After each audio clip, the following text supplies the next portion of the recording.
Top Russian security official Sergei Shoigu landed in Iran on Tuesday for talks with his counterpart just one day after reports surfaced suggesting the US and the UK are increasingly concerned over an alleged nuclear deal between Tehran and Moscow. Details of Shoigu's meeting in Iran remain scarce, but US officials have increasingly begun sounding the alarm that the burgeoning relationship between Iran and Russia amid the war in Ukraine may have reached concerning new levels. Secretary of State Antony Blinken first referenced these concerns last week during a visit to the UK, where he confirmed reports that Iran had supplied Russia with short-range ballistic missiles to aid its continued war effort against Kyiv.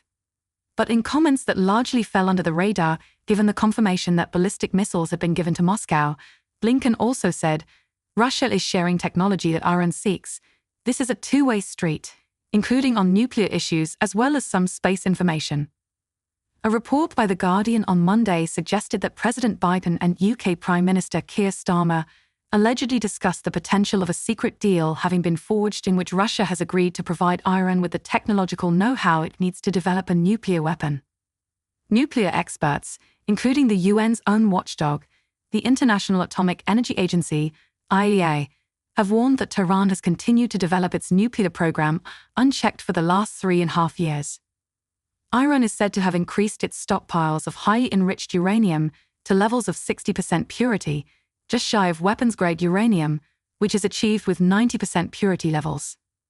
While information surrounding Shoigu's meeting Tuesday remains unknown, his trip came just days after he traveled to fellow nuclear-armed nation, North Korea, and met with leader Kim Jong-un in Pyongyang.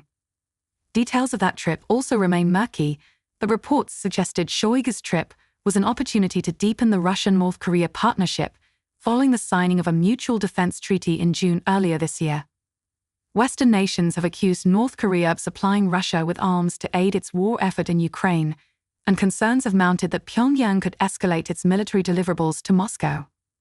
The US and its Western allies have pledged to hold nations accountable for aiding Russia in its illegal war in Ukraine, but Shoigu's trips with the top adversarial nations coincided with threats leveled by Putin at Washington last week. Neither the US nor the UK have lifted their strike bans on Ukrainian-supplied long-range weapons in order to permit Kyiv to strike deep into Russia, a move it argues is critical for ending the war with Moscow. But Putin last week said any move by the US and its NATO allies to reverse these strike bans will be seen as its direct involvement in the conflict and would mean they are at war with Russia, possibly extending the threat of a Russian strike outside of Ukraine. Putin has made these threats against the West before, though no strike ban reversals were announced during the top meetings last week between Biden and Starmer. Thank you for watching. Don't forget to subscribe for more news updates. Hit subscribe for latest news.